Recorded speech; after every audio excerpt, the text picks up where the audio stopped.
Buongiorno a tutti ragazzi, secondo alcuni scienziati, i- quando ci sono i fulmini ragazzi appaiono gli UFO, cosa che è stata vista in tanti video, che pare che ogni volta che ci sia una tempesta oppure un fulmine compare immediatamente un UFO. Quindi uno scienziato ha fatto una teoria in effetti. Questo scienziato crede che i fulmini in realtà creino un portale verso la Terra, diciamo. Quindi, secondo lui, le astronavi alieni sfruttano i fulmini per creare i portali dimensionali e arrivare sulla Terra. Quindi, questo ricercatore si chiama Massimo Fratini, è italiano, ragazzi.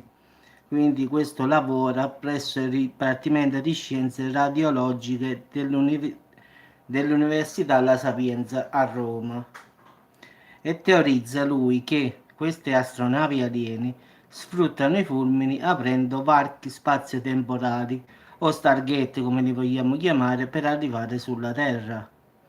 Quindi ci stanno tanti video che provano che quando c'è un fulmine arriva, compaia un UFO. Quindi sono tanti i video che si trovano sia su internet sia che l'hanno ripreso, diciamo, gli aerei della nave, diciamo, della Marina americana, della Marina italiana. Sono tanti i video che girano, le foto e quindi si crede che quando il fulmine arriva si formerebbe come un'antimateria e quindi come un wormhole, quindi tipo un buco nero, un passaggio, diciamo, non un buco nero.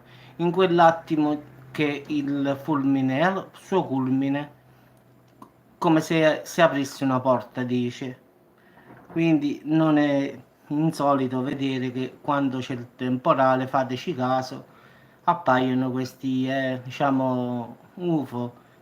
Dopo il video, ragazzi, metto un link sotto a questo video dove vi faccio vedere proprio un video dove dopo una tempesta che sta in corso, come scarica il fulmine, subito passa l'UFO, entra, diciamo, arriva, diciamo da qualche parte del mondo, dell'universo, non lo so da dove arriva, però come scarica il fulmine a terra compare quest'UFO dal nulla, quindi non è che arriva il fulmine e compare sta cosa a forma di sigaro, quindi non sappiamo il perché, però ci sono tanti video che dimostrano che quando ci sta questo famoso fulmine, che poi non tutti i fulmini sono uguali, in effetti alcuni generano raggi gamma, altri no, quindi non sanno perché certi fulmini producono più energia e altri no, questo ancora non l'hanno capito, però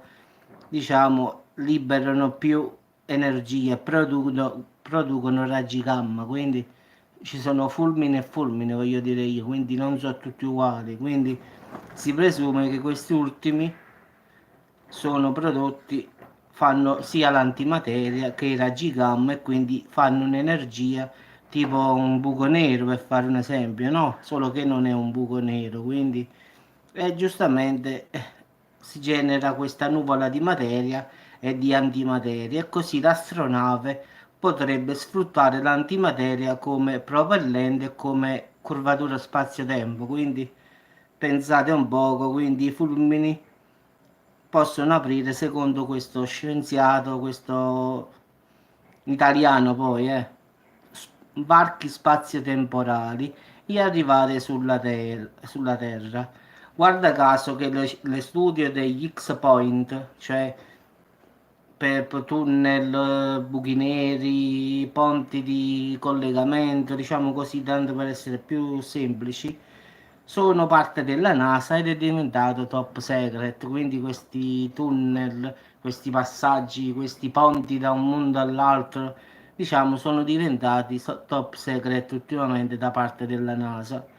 Quindi in effetti si pensa che questi fulmini producono tanta energia come una bomba atomica e producono raggi gamma. In questo istante si formerebbe l'antimateria, quindi è come se riuscissimo a fare tipo un buco nero, quindi aprire questo famoso wormhole che poi sarebbe in effetti diciamo, la curvatura dello spazio-tempo. In effetti il tempo, diciamo, lo spazio, l'universo si piega, quindi in effetti potremo passare da una parte all'altra in pochi secondi. Quindi ragazzi, vi auguro buona giornata. Sotto a questo video metto il link di quest'UFO che è passato durante il fulmine, poi vedete, giudicate voi, lasciate un commento e vedete che quando nel video si vede molte volte pure al ralenti per far vedere bello rallentato, quindi si vede che arriva il fulmine e poi appare quest'UFO a velocità va giù, ma a velocità bella si vede, pare che cade a terra in effetti, ma non cade poi. E questo è uno dei tanti video, questo qua è in inglese, però non è importante, basta che vedete l'immagine finale. In effetti si genera un fulmine e compare l'UFO così dal nulla, cioè senza motivo. Quindi quando ho finito di elaborare questo video, nel commento sotto a un commento normale che metterò io, lascio il link del video, andatelo a guardare e poi lasciatemi un commento e dite che ne pensate voi, se è possibile che un fulmine possa aprire questo, diciamo, passaggio per un'altra parte dell'universo e quindi diciamo che questi presunti UFO, alieni, come li vogliamo chiamare, possano sfruttare l'energia dei fulmini. Questo non lo so, è una teoria ragazzi, però vi lascio il link, andate a guardare il video e poi mi dite la vostra opinione. Ciao a tutti ragazzi.